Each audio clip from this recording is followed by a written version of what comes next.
Welcome dear viewers to the video on identification, control and qualification of impurities.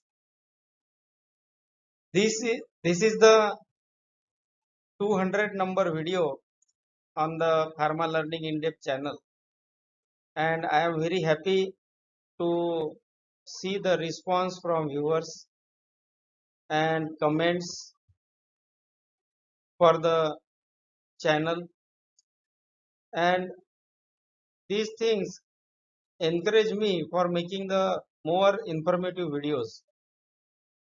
So let's start with the video for identification, control and qualification of impurities. As we know that impurities are required to be reported, identified and qualified, and these are required to be included in the specification part for the drug substance, for the excipients also, and for the drug product. As impurities may impact the safety, purity, quality and efficacy of the formulation. So the impurity specification and controlling the impurity becomes very important. Many of the times failure to provide the justification for reporting, identification, qualification, specification for the impurities may lead to deficiencies and also sometimes refuse to receive the application. The impurity guidelines are given by the USFDA, ICH and also by the respective country regulatory bodies. So you can refer the USFDA guidelines and ICH guidelines. Mainly ICH guideline Q3 deals with the impurities, and also for genotoxic impurities there is a ICH M7 guideline. USFDA has given many of the guidances for impurities. So the three thresholds are there: impurity reporting, impurity identification and impurity qualification.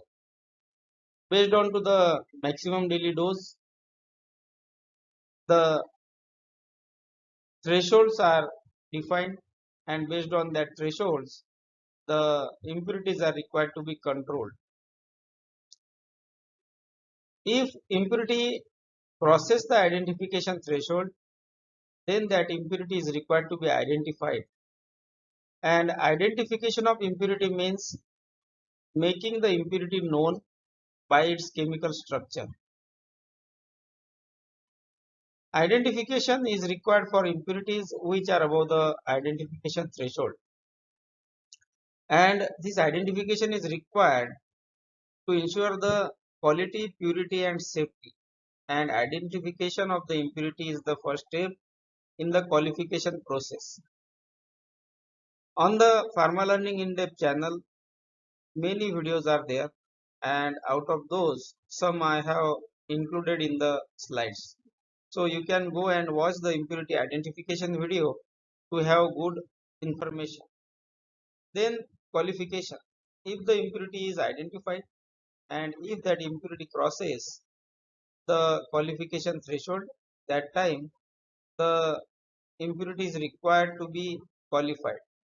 So qualification of the impurity means assessing the biological safety of the impurity.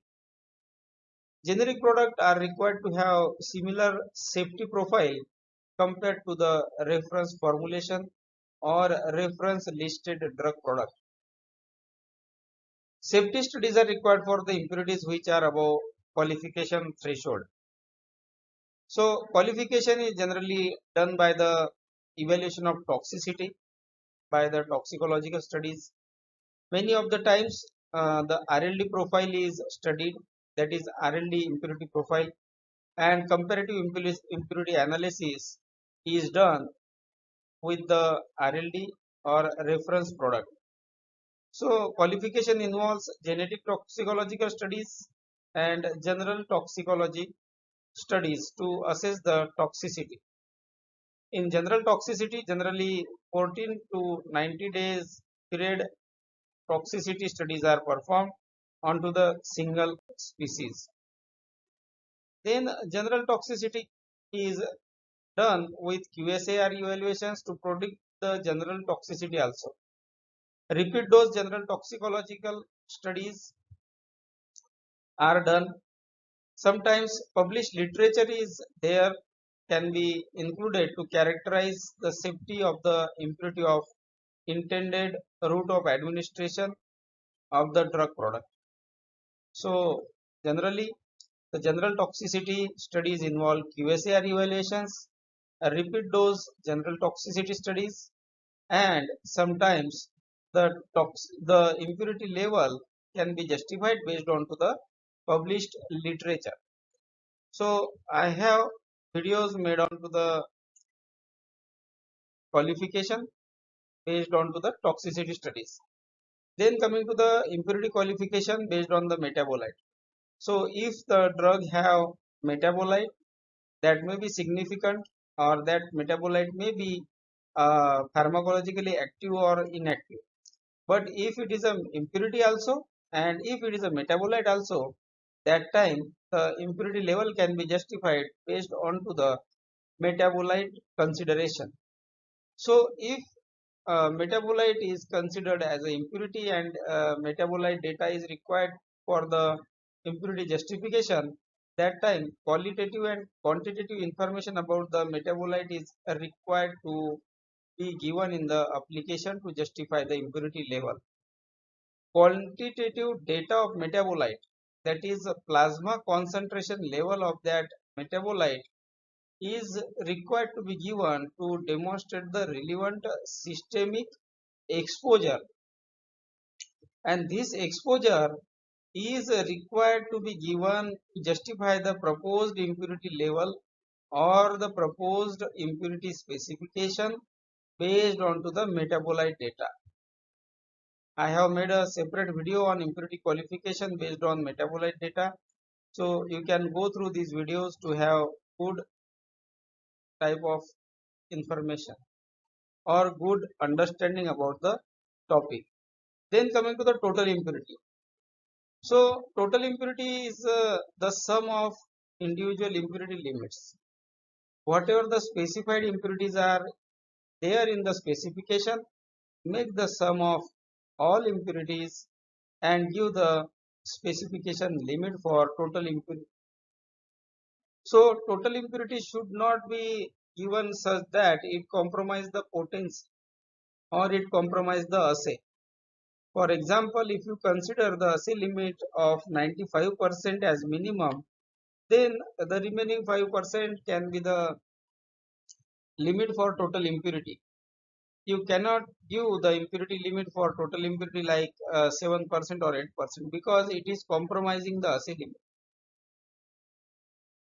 Then total impurity should be such that it does not compromise the potency or assay limit of the minimum 95%. So maximum impurity level may be not more than 5%, including the level of metabolite. Then another consideration is that whether you are considering the metabolite or not, whether you are considering the unknown impurities as a total impurity of unknown impurities, or you are considering the maximum unknown impurity. So this depends onto the product. Also, total impurity limits are required to be given on the basis of stability data. It is not like that you have made a summation of all the impurities and you have given the limit. So always consider the stability data whenever you are providing the impurity specification or impurity limits. Then coming to the release specification and shelf life specification for impurity. Generally, the release specifications are to release the batch in the market or to release the batch for stability loading. So these are the specifications which are decided internally, and these are tighter many of the times compared to the stability specifications. But generally, as a generalized understanding for the impurity specification, it is like that. The release specification and the stability specifications should be similar. It is not like that you are keeping the relaxed limits for stability or stability specification or shelf life specification. The release specification can be tighter so that you have control onto the formulation being released into the market, and as a confidence that it will remain within the specification limits of shelf life.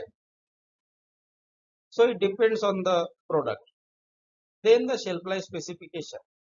So these are the limits to comply until the expiry time of the product, and these are required to be as per the regulatory guidelines, and proper justifications are required to be provided. Shelf life specifications must be given considering the stability data. I have made some videos also on setting the specification limits for known, unknown and total impurity for release and shelf life. So you can go through that video. Then also many videos are there in the impurity playlist. Videos are there to calculate the impurity limits for specification as well. So this is regarding the impurity identification, control and qualification. I hope this video will be helpful to you to understand the impurity topic. Also, I have given the video names so that you can have additional information. Impurity and related questions are very much important for the interviews in the pharmaceutical field. So you should be very well known to these topics and the information. Thank you for watching the video, and I will make more videos on the impurities, and in-depth understanding will be there. Thank you for watching the video, and please do like, share and subscribe to Pharma Learning In-Depth channel. Thank you.